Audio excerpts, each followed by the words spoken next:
Hello everybody, this is Uncle Ham, bringing you my first impressions, my stump speech on Door Kickers. Door Kickers is a tactical top-down SWAT simulator, I guess is how I would classify it, and it is brought to you by a relatively small indie studio with some guys that have worked on some other pretty cool games. Don't come to mind right now exactly what they worked on, but I think they were working for some bigger companies before they decided to branch out and try to do their own thing as a small indie group. So anyways, let me show you a little bit about what Door Kickers is all about. We'll go to the how to play here and let you see how it works. So basically it's very simple controls. If you want somebody to move somewhere, you click and drag, and that's about it. If you want to have them look in a certain direction, you right-click and drag in the direction you want them to be facing. You can combine these, and you can also you can have commands that are set in advance. For instance, if you're trying to walk around a corner, you probably want your soldier looking that direction before they, hit the corner. So that's something you can do. As you can see here, they're showing you can also turn the soldier while he's walking. So it's basic movement. Going through doors, you can just drag the line through the door. That's not always the best option sometimes, though. So sometimes you want to be on the side of the door, and that kind of keeps you from being in the line of fire right when you kick the door down. Likewise, you have a bunch of other options. There's a flashbang. There's breaching charges, which create an explosion on the other side of the door that incapacitates or kills tangos nearby. There's also a spy camera that can be used. And I haven't used that one too much because I haven't tried to be too stealthy yet.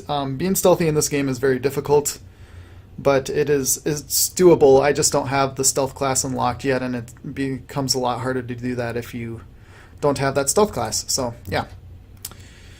Okay, here we go. Okay, so there's a bunch of different things you can have your soldiers do. You can have them switch to their secondary weapons when they're using their primary, or vice versa. You can have them throw grenades or whatever other equipment they may have around corners. You can also tell them to reload. And let's see what other stuff. Yeah, I think that's about it. Yeah, there's a couple other options too, but it's all variations of the same stuff. Then okay, so here we go. Now this kind of shows how you can plan in advance, and this is a great tool. There are challenges in the game that have you trying to complete missions with just one plan that you created before the action starts, basically before everything starts moving. And that's a great feature. As you can see, you can delete specific parts of the of the plan, or just kind of drag to have them go in a different direction if you decide that you don't want him to do whatever he would be doing otherwise. And I do have some general suggestions about how they could change that system a bit. There's some stuff that feels a little bit clunky. For instance, if you have two paths that are going through the same door, it's usually the path that you created first that will actually open the door, and if the other guy that you have going through there gets to that door first, he will not open it, which is kind of nice because it's a deliberate system, and you might not want that other guy to open the door without the first one being there, but it can sometimes be annoying because you will have to redo the entire plan that you had for that guy. If you decide, oh, I want that guy to go through the door first, you have to change that guy's whole plan.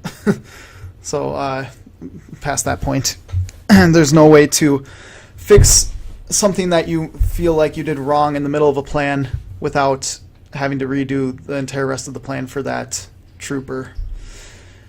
So here they're showing you have a couple of different options here too. There's also something called go codes, which is what this guy's doing right here with the A marker, that allows you to synchronize movements. It works on door breaches and all sorts of other things.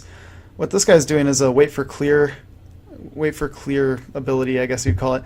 And how it works is the trooper will stand in the position that they're in when you put that marker down until they see no more enemies.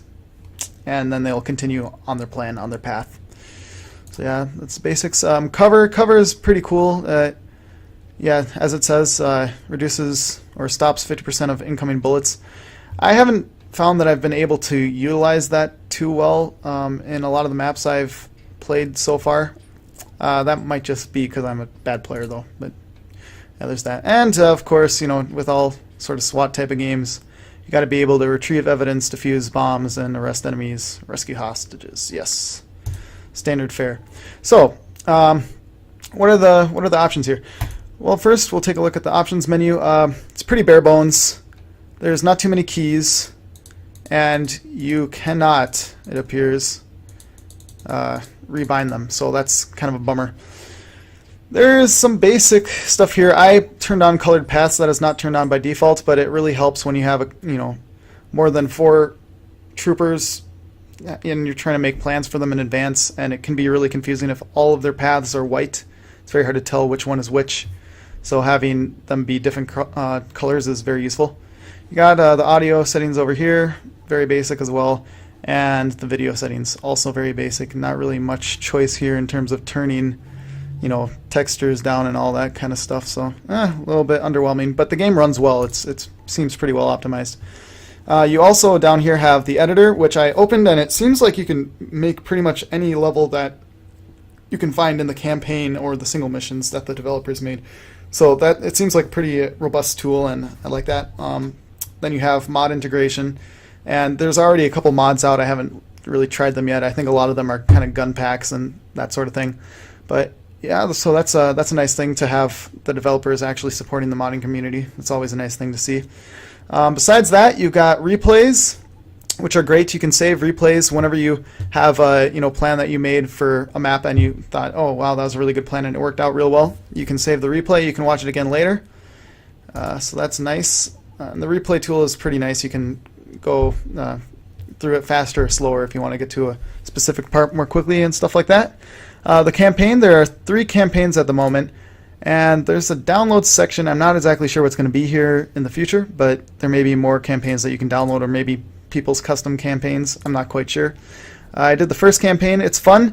Basically the way it works is you go through the campaign, and it's a couple of missions in a row, and it seems like you can kind of choose a different path, and there's some optional missions that you can do and stuff like that. And if a trooper gets injured or dies, then he's out for the rest of the campaign. So you got to try to finish the campaign with a given set of troopers, and as they get injured or killed, you have to make do with what you got. If somebody gets injured and they're injured for the next mission, you can try to have them go out on that mission, but chances are they're going to get shot and killed, and then you won't have them for the rest of the campaign. So that's a really fun mode. I kind of wish there were more, but what's there is pretty good. So, and I can imagine that with mods or with continued support, it's going to be pretty great. Then you have the single missions, and okay, this is where you kind of get the main meat of the game. It feels like there are quite a few missions, and you can get up to 3 stars on each mission, as well as completing 2 or 3 challenges, depending. Usually there's one for completing it only using 1 trooper, which can end up being pretty difficult, especially when you have this many enemies here.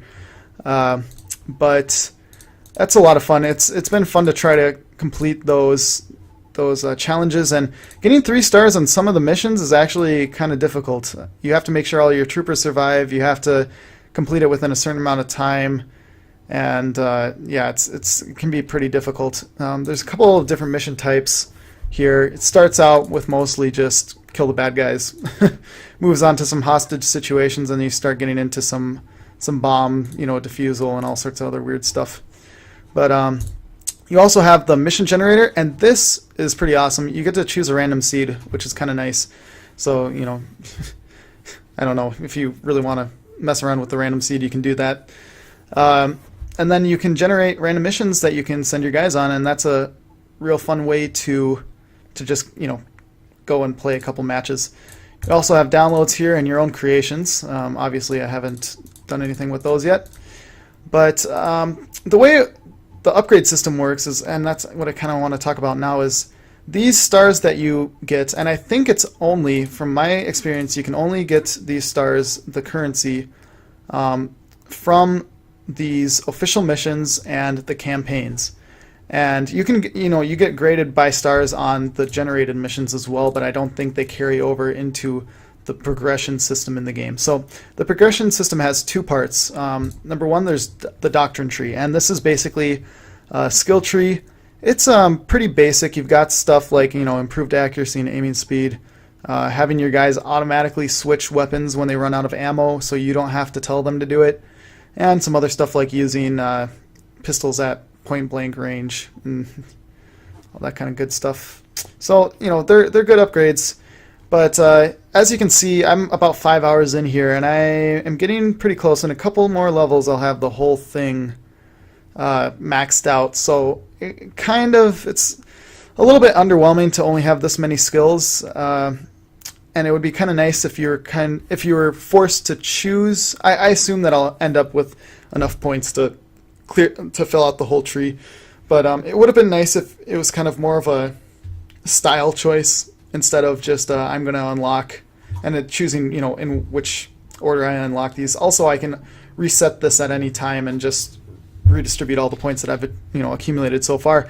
So there's no real sense of putting points into something that you really enjoy and having any sort of meaningful choice there, because you kind of know that you're going to be unlocking these in the long run. So I like the skill system, but could use a little bit more depth, I would think. Then you also have this. Okay, so the roster. Now, these are your available soldiers. They all level up depending on how much you use them and how they perform. And there's different classes, and you can change the class of any given soldier at any given time. But there's a lot more customization than just choosing between the 5 classes. With each class, you've got a primary weapon, secondary weapon. Well, not always a primary weapon, but usually a primary weapon. Secondary weapon, you get to choose the armor that they're wearing, utility pouch, 2 spots, and sport gear. And this, oh, whoops, didn't mean to exit out there. This really gives you a lot of options here. I could have this guy be a pointman, and this guy could also be a pointman, but he could be using a different weapon or be using better protection, but that also ends up with worse mobility. And oh god, do not want to go out there. And so that's really nice. You can individually customize each soldier, even if they're the same class, even if you assign them to the same class.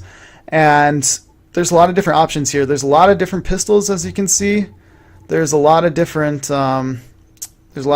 primary weapons for the assault class, the breacher class. The shield doesn't have quite as much choice here, but yeah, there's no scrolling. But still, that's a good number of weapons. There's a couple different armor choices. They all have different front, side, and rear armor, as well as mobility effects. And, ooh, where am I going here? How do I get out? Oh, just click. What am I doing? And then there's the utility pouch, and you've got all these different utilities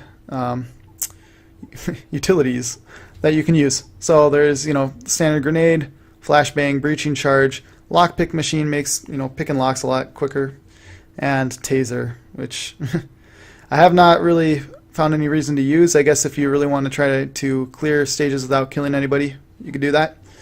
And the last thing you choose between is support gear, and you've got a couple different options here. The spy camera is good, I think, especially if you're going with the stealth class and you're trying to kill everyone without getting detected. You got the dynamic hammer. This is real great for bashing down doors quickly. Bolt cutter is good for opening fence gates and padlocks, as it says. And the breaching kit has both the dynamic hammer and the bolt cutter, but it severely decreases mobility. And they all decrease mobility to a certain extent, but the breaching kit is the worst. And you can also choose, or not. You gotta have one of them. I thought you could go with no support gear, but I guess that's not the case. So that's kind of the upgrade system. Yeah, one thing I gotta say is I like that there's a lot of variety here, but because to get this, most expensive and probably best in most situations weapon, I don't need to unlock the rest of them. So I could save up the stars that I get from doing the missions and just unlock the best objectively weapon in any given category. So that's exactly what I did here with the assault rifles.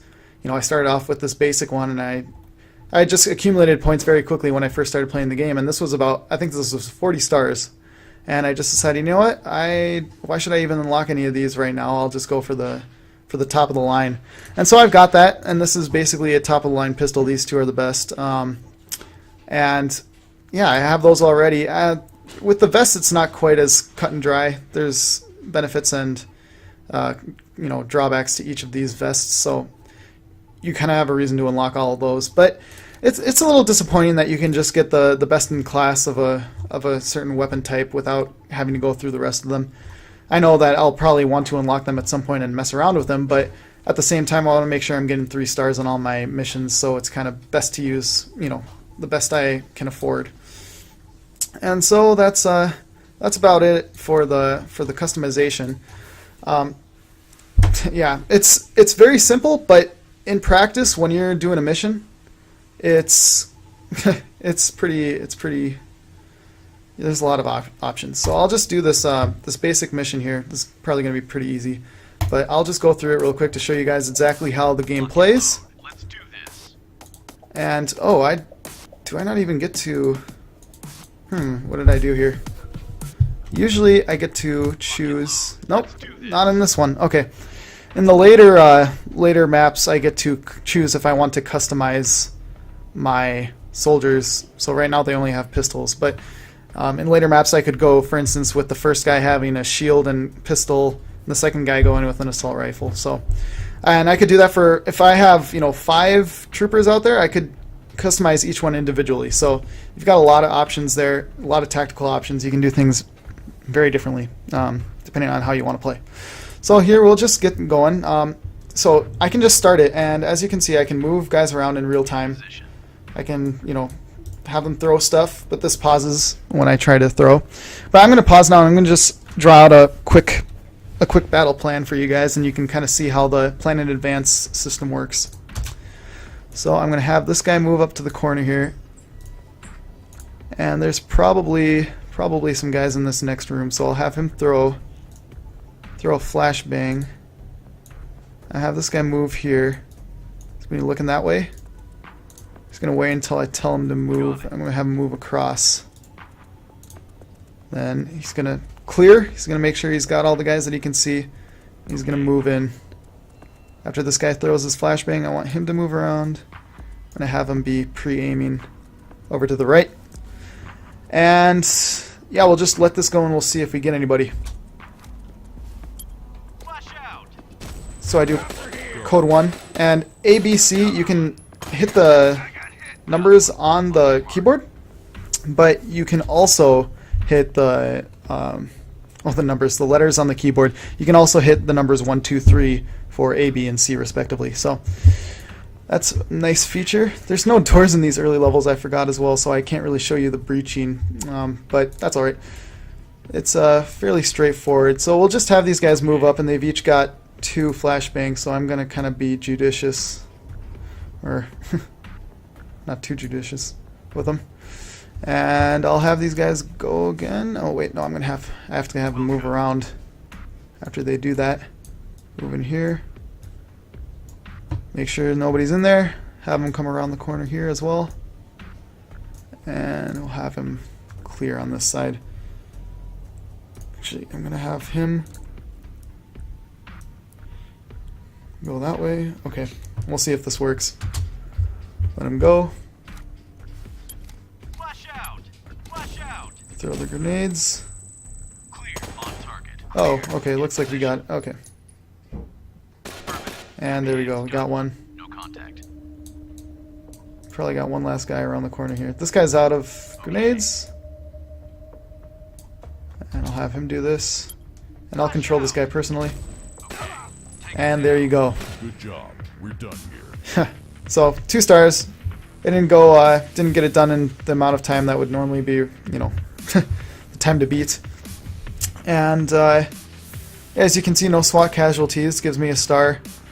Hostiles pacified gives me a star, I think. Yeah, I think it's basically just completing the mission gives you a star. And challenges, I did not do it with a single plan, and I didn't do it without pausing. So those are challenges you can do. It can make it a lot harder to try to do those challenges in some of the harder levels. And but yeah, that's just the basic thing here. We could save the replay or export the replay to video. I can restart if I'm not satisfied with this performance, and I would normally do that, but I'm not going to do it because I just wanted to show you guys how this works. And that is the game. That is the game.